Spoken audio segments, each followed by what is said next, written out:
to the future, but to the past. We will uncover different mysteries buried in our history. So come and join us for another historical series of Past Forward. Good day everyone, I am Bianca May Narito. And I am Cherry Noche, and we are your hosts for today. We all knew that we're living in the modern society. Take note, 21st century. But lately, we've heard a rumor that the Philippine national hero, Rizal, was reincarnated. And that he remembered everything. Well, in fact, he already attended various interviews and talk shows. And guess what? He just retold his own history. What can you say, partner? Well, of course, partner. That was really jaw-dropping. At saan ka naman nakarinig ng bayaning reincarnate? Kundi sa Pilipinas lamang. Confusing pero totoong nakakagulat. Save your energy, partner, because today, this show we will be having a very special guest. Just in, let's welcome the Philippine national hero, Dr. Jose Rizal Mercado y Alonzo Rialanda. Good day, Dr. Jose Rizal. A pleasant day, Dr. Rizal. Buenas tardes, amigos. Mawalang galang na mga Pilipini. Nais ko lamang linawin na base sa Konstitusyon ng Republika ng Pilipinas, 1,987, itinalaga na Pilipino ang wikang pambansa at ito ay dapat pagyabungin at pagyamanin pa. Salig sa umiiral na wika ng Pilipinas at iba pang wika.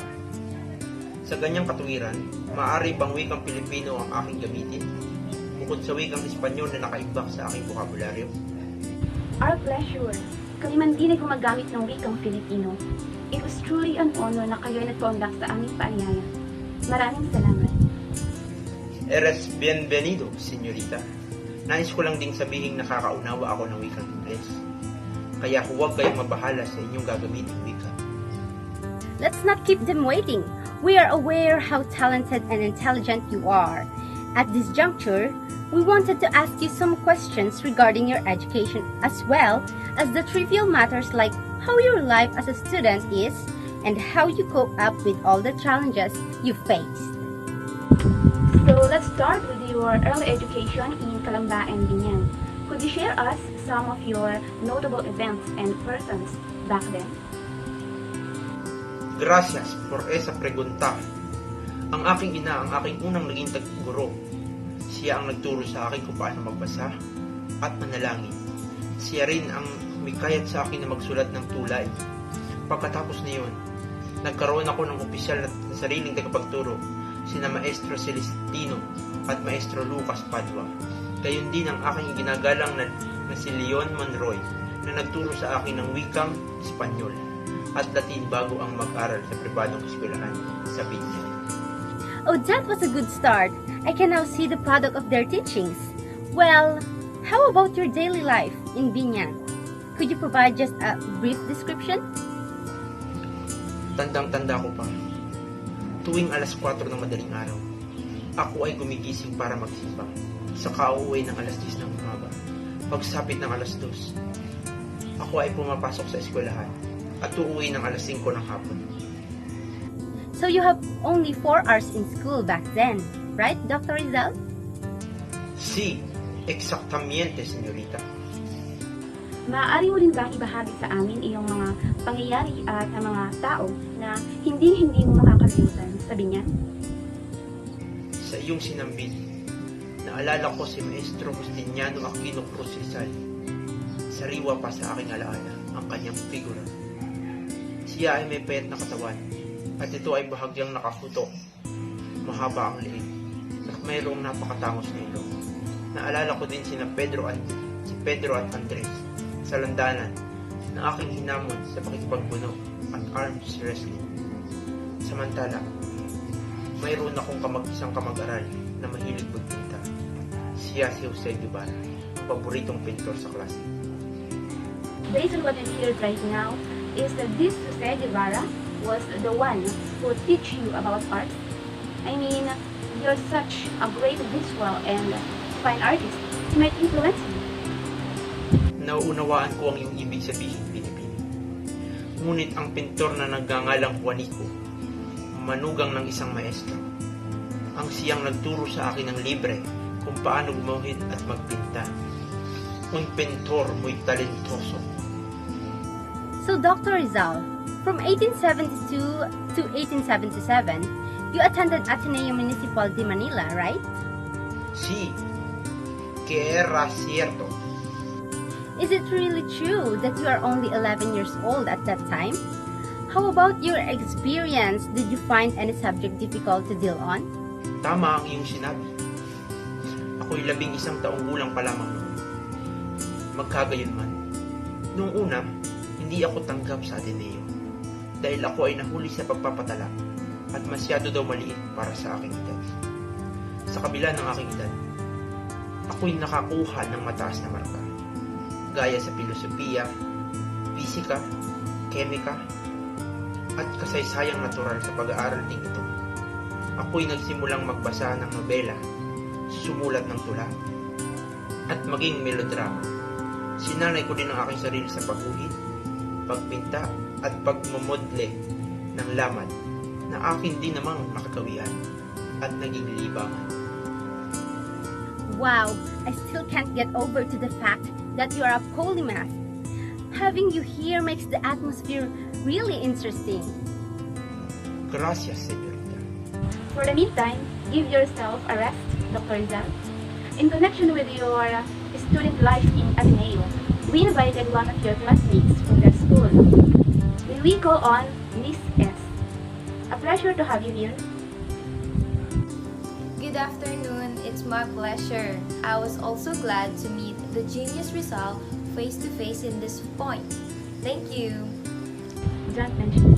So, I want to ask, could you describe Dr. Rizal that time? Of course, I will never ever forget that. From first up to the last year in Ateneo, he just did an overwhelming performance. I remember when we were in the first year, he got a religious picture as the first prize for being the brightest pupil in the whole class. In fact, he works really hard in learning and improving his Spanish. We even heard that he took private lessons in Santa Isabel College during the noon recesses.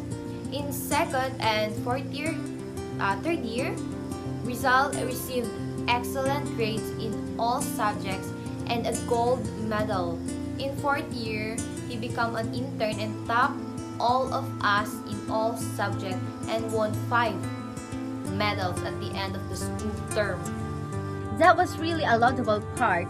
I would like to ask Miss Shanna, so how things went in results last year in Ateneo? Well, of course, that would be your last year having him as your classmate, right? Yeah, actually, Rizal was considered as the most brilliant Atenean of his time. He was truly the pride of the Jesuits. When the commencement day came, March 23, 1877, Rizal received from his alma mater, Ateneo Municipal, the degree of Bachelor of Arts with highest honors. If I wasn't wrong, he was 16 that time. Also, I don't want to forget, while attending Ateneo, Rizal wrote about 14 poems on various topics such as religion, education, childhood memories, and war. Thank you very much, Miss Shanna, for that crystal clear information. I can see in your eyes the fondness towards Rizal's abilities. What do you think, partner Che? Isn't he amazing? Totally impressive, partner. Stay there because we will back after a short break. Ay! Ang pang-aura ko! Delivery for 2, proof of delivery. Shopee 1010 Brands Festival! Over 100,000 brand deals! Shopee 1010 Brands Festival! Shop na! Shopee! At this point, let's ask our hero about his life at UST, or the University of Santo Tomas. So, Dr. Rizal, can you give us just a brief details about how your life goes on while attending University of Santo Tomas? Were there things that hindered you from to achieve your goals? Sa unang taon ng aking pananatili sa universidad, kumuha ako ng kursong filosofiya at panitikan. At sa panahon din yun, kumuha ako ng kursong agham pagsasaka sa Ateneo. Ngunit ng aking mabatid na tinubuan ng katarata ang aking ina, kinuha ko ang kursong panggagamot sa pamantasan ng Santo Tomas.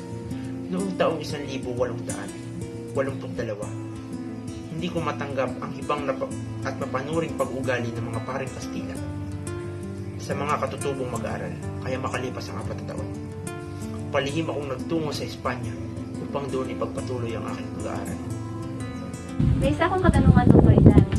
Wala ka bang nararamdamang kahit ano sa Espanya? Gayong ikaw ay namumuhi sa mga paring Kastila na patuloy na sumisiid sa mga Pilipino noon? Magandang katanungan, senyorita. Gusto ko lamang linawin na ang aking mithiin ay magkaroon ng reforma o mabuting pagbabago sa ating bansa. Alam naman natin na hawak ng mga prailing Kastila ang ekonomiya at edukasyon. At talaga namang tayo'y naging dayuhan sa ating sariling bayan. Ngayon, balik tayo sa iyong katanungan. Ang ituturing kong kaaway ay hindi Espanya, kundi ang mga Fransiskano, Agustinian at Dominicong praile na todo ang kapit sa politika at ekonomiya ng Pilipinas. Maraming salamat, Dr. Rizal. Seems that I have now answered one of the trivial questions in my mind. No lo mention. It is said that you went to Spain not just to finish your medicine course but also to carry out a secret mission. Is that right, Dr. Rizal? Estás correcto, senyorita. Iyon rin ang sinangayunan ng aking kapatid si Pasyan. Ang misyong iyon ay obserbahang mabuti ang kultura, wika at kaugalian, industriya at komersyo, ang pamahalaan at mga batas sa bansang Europa. Sa ganitong paraan, mas mayahanda ko ang aking sarili. That was truly a great vision for your fellow man, Dr. Rizal. I'm sure you did your best to cause positive changes in Philippine society. Going back to your education, could you continue to share us your life as a student abroad, specifically in Madrid? Is your life that time comfortable or not? Or are there any racism or discrimination from your professors? Si, por supuesto. Una sa lahat, nais kong isalaysay ang aking naging buhay sa Madrid. Noong 3 ng Nobyembre, taong 1882, nakapagpatala ako sa Universidad Central de Madrid sa 2 kurso, Filosofiya at Letra at Medisina. Nag-aral din ako ng pagpinta at eskultura sa Academy of Fine Arts of San Francisco. Ngayon din, kumuha ako ng aralin sa wikang Pranses, Aleman at English mula sa mga pribadong tagapagturo.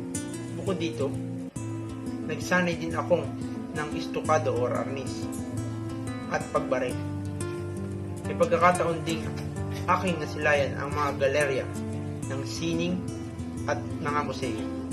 At para naman sa kasagutan sa iyong katanungan, kung may diskriminasyon ba na naganap doon, ang katotohanan ay ako ay sumapit sa isang asosasyon na binuo ng mga Pilipino at Kastila. Tinatawag itong Sirkulo Hispano-Filipino. Sa madaling salita, hindi nila ako tinuring na iba sa kanila. I want to raise a question, Dr. Rizal. Is it true that you lead a Spartan life in Madrid, somewhat like living frugally, spending your money just in food, clothing, lodging, and even books? How do it affect your studies in Madrid? Maganda ngunit nakakalungkot na katanungan. Tama ka, senyorita. Kung hindi ako nagkamali, noon ay Hulyo 21, 1884, nang ipinagkaloob sa akin ang antas ng lisensyate sa medisina. Sa mga sumunod na taon, pinag-aralan at ipinasa ko ang lahat ng mga paksa na humantong naman sa antas ng doktor sa medisina. Sa kasamaang palad, hindi ko na isumite ang thesis na kinakailangan ng pagtatapos o nabayaran ng kaukulang bayad. Dahil dito, hindi ako nagawaran ng diploma sa medisina. As I can see, you have been deeply affected by financial problem back then. What can you say, partner? Well, I think the skills that you've learned are still the most valuable matter. Magkagayunman, natapos ko ang pag-aaral sa filosofiya at sulat ng may mas mataas na grado. I can only say that this current world needs a polymath like you, Dr. Rizal. From judging the last statement that you've mentioned, it seems that everything you learned is not enough to cure your mother's illness. So what happens next? Pagkatapos noon, ako ay nagpunta sa Paris at Alemanya upang magpakadalubhasa sa ophthalmology. Ito ay aking isinagawa sa pamamagitan ng pagdalo sa mga leksyon patungkol sa medisina sa Universidad ng Paris at Universidad ng Heidelberg. Following that, he was also inducted as a member of the Berlin Ethnological Society and Berlin Anthropological Society under the patronage of the famous pathologist Rudolf Virchow. Am I correct, Dr. Rizal? Lo tienes. Thank you for that, Dr. Rizal. Stay tuned for more because we will be having more talks to share to you with. Mga kababayan, nakapagparehistro na ba kayo? Narito ang ilang mga paalala kung paano maging isang matalinong botante. Una, iboto ang kandidatong may takot sa Diyos. Pangalawa, kilalanin mabuti ang iyong napupusuang kandidato, ang kanyang talambuhay, edukasyon at iba pa. Pangatlo, alamin ang kanyang karakter at pag-uugali. Pang-apat, alamin din ang kanyang prinsipyo at ang kanyang bisyon sa ating bansa. Pang-lima, dapat may pagmamalasakit sa nasasakupan. Pang-anim, huwag mong ibenta ang iyong boto. Pang-pito, huwag kang magpapadala sa mga fake news. Pang-walo, magsaliksik sa mga reliable na sources. Pang-siyam, magkaroon ng tamang pakikibang sa mga kandidato. Huwag maging bias. Pang-sampo, iboto iyong magaling sa gawa, hindi lang sa salita. Sa susunod na halalan, nasa iyo kamay ang iyong kinabukasan. And we are back. So, Bianca, let us give Dr. Rizal our most favorite segment of the show, the true or untrue. This is it, Sherilyn. Here are the last set of questions for you, Dr. Rizal. All you need to do is to answer 10 statements and tell us whether is it true or untrue. Entendido. Is this one of the reasons why you stayed at Berlin? To publish your novel Mitangere because this place charged the lowest rates, that is 300 pesos for 20,000 copies? True. You considered Maximo Villa as a savior of Pironoli Mitangere. True. You have no natural aptitude for music, but you still studied it because many of your classmates in Ateneo were taking music lessons. True. The diamond ring which your sister Saturnina gave you was in the pawn shop. True. In 1886 in Berlin, you experienced the darkest winter because no money arrived from Calamba and you was flat broke that time. True. On that winter, you could not pay your landlord and you only eat just one meal a day. True. Also that time, your clothes were old and threadbare. True. Given all those, your health broke down due to the lack of proper nourishment. True. Wow, thank you very much for that astonishing knowledge that you've shared to us, Dr. Rizal. Thank you very much for your precious time. De nada, querido. Maraming salamat din, Pinguin. How about you, partner? Did this also enlighten you?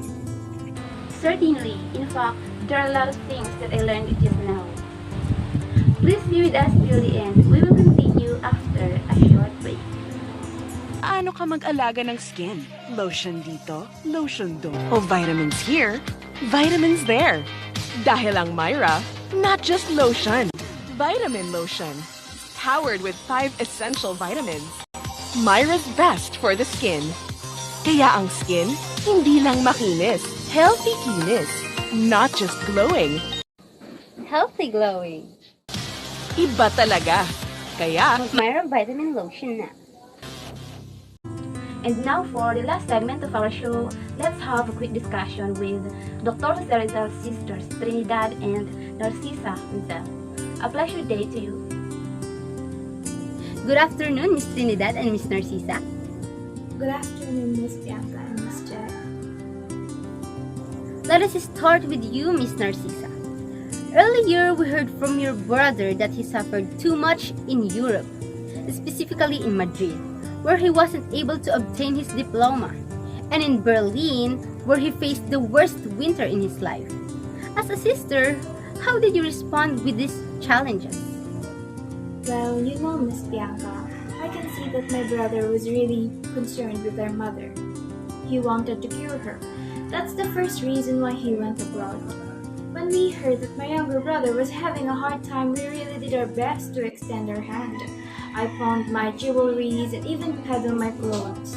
My older sister Saturnina also helped in providing financial assistance, as well as Pasiano, who's been wishing Jose to finish his medical course. It is really inspiring to hear a story wherein brothers and sisters helping each other and pulling up each other. Thank you for that, Miss Narcisa. Here is another query.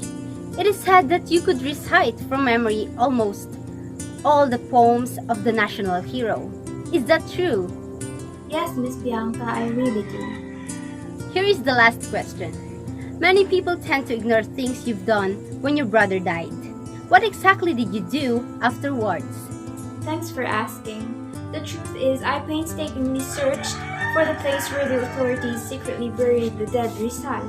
I found freshly turned earth at the Paco cemetery where a body had been buried without a box of any kind and no identification on the grave. Learning that, I writingly made a gift to the caretaker to mark the site, RPJ. What a good sister you are. Thank you, Miss Narcisa. At this point, let's get into Miss Trinidad. While staying in Europe, is there a time that your brother communicate with you or do some stuff to deepen your sibling relationship? I remembered it was March 11, 1886 when my brother sent me a letter. If I wasn't mistaken, he was in Germany that time. About this letter you are talking, is it important to you or become important to you in the later years? Well, actually, in that letter, my brother Jose expresses high regard and admiration for German womanhood. He says they are serious in studying, diligent, educated, and friendly. Perhaps he sensed that studying is not my thing, and he wanted me to fix my life. Do you mind if you can recall some phrases or sentences what your brother actually said in that letter? Well, yeah, of course, and that advice honestly pinched my heart. He said, now that you are still young and you have time to learn, it is necessary that you study by reading and reading attentively. Moreover, I cannot forget this message. It is a pity that you allow yourself to be dominated by laziness when it takes so little efforts to shake it off. He also added, it is enough to form only one habit of study, and later everything goes by itself. Wow! That message must be heard by every Filipino, especially youths of today and the students who's losing their hopes studying. Thank you for that, Miss Trinidad. Given that we learned that Jose Rizal's second mission has been carried out successfully, what can you say, partner Bianca? Whoa, Cherry, this day was full of splendid and fruitful informations. We have come to an end, and I hope that all these thoughts will not just only be imparted to you, but also be valued and remembered. We will go on a trek not to the future, but to the past. We will uncover different mysteries buried in our history. See you on another episode of Fast Forward. Thank you and have a good day, everyone!